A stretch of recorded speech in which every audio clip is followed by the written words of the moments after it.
Hello public, কেমন আছো তোমরা সবাই? খুব ভালো আছো, আমিও ভালো আছি। শোনা, আমাকে ইন্টারভিউ দিতে দাও, ঠিক আছে? তো মেন মুদ্দে আসি। আজ একটা খুব সুন্দর জায়গায় যাব, সেই জায়গাটা তোমরা সবাই চেনো। তো অনেকদিন ধরে প্ল্যান করছিলাম যে সেই জায়গায় যাব। তো ফাইনালি আজকে এই যে এনার সাথে প্রোগ্রাম হলো যে যাবো সেই জায়গায়। তো সেই জায়গাটা খুব সুন্দর জায়গা, আমারও খুব ভালো লাগে, আমার তো খুবই ভালো লাগে। আর তোমাদের সেই জায়গাতে পৌঁছে তোমাদেরকে আরও ভালো লাগবে। তোমরা থাকো, দেখতে হবে। I hope.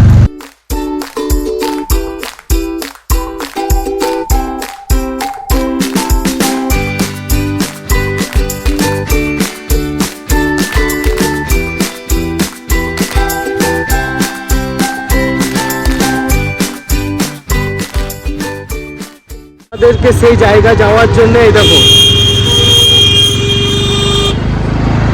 এই তারাপীঠের গেট ক্রস করে যেতে হবে, মানে তারাপীঠ পার করে যেতে হবে আমাদেরকে সেই জায়গাটা যাওয়ার জন্য।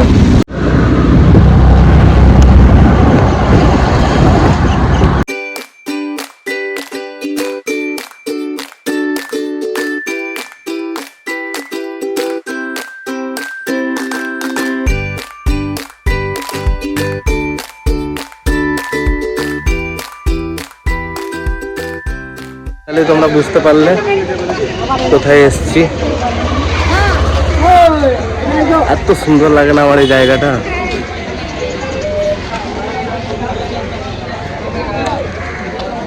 আলাদাই শান্তি পাওয়া যায়। চলো কিছু ক্লিপ দেখাই তোমাদেরকে, একটু সিনেম্যাটিক।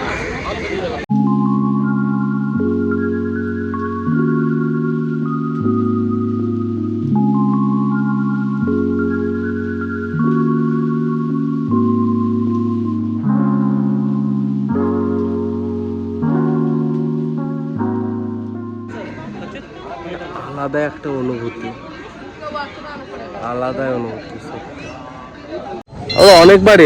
অনেকবার এখানে এসছি ঘুরতে। এখানে বেশ এত শান্তিপ্রিয় জায়গা, মানে কি বলবো, মানে তোমরা জাস্ট দেখো এদিকে।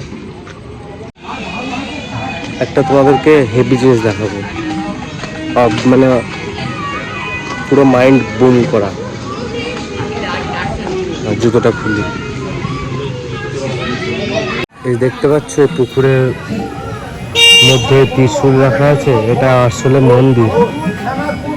ওখানে সত্যি লিটারালি ওখানে মন্দির আছে। ওখানে অনেক ছোটতে এসছি, যখন জীবনে প্রথমবার এই বীরচন্দ্রপুর বা একচক্রধাম এখানে আসি, অনেক অনেক ছোটতে এসছি, অনেক ছোটতে। তখন এই প্রাচীরগুলো ছিল না, এখানে একটা পুকুর ছিল।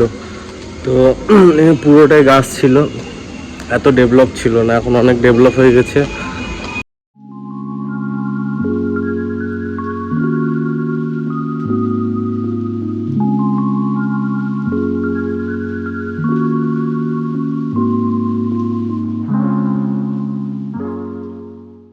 एक चीज दिखाओ,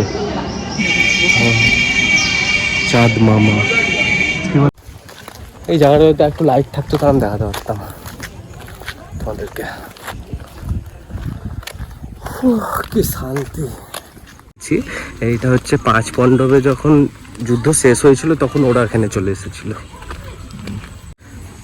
বিস্তার লেখা আছে। তো এই জিনিস শুনবা, এখানে লেখা ছিল যে ফটো ভিডিও তোলা নিষেধ, তবু আমি ফোন নিয়ে চলে গেছি। দেখো বলছে বাবা তুমি বাইরে চলো, নাহলে 5,000 টাকা ফাইন। লাইট থাকলে না খুব সুন্দরভাবে আমি দেখাতে পারতাম।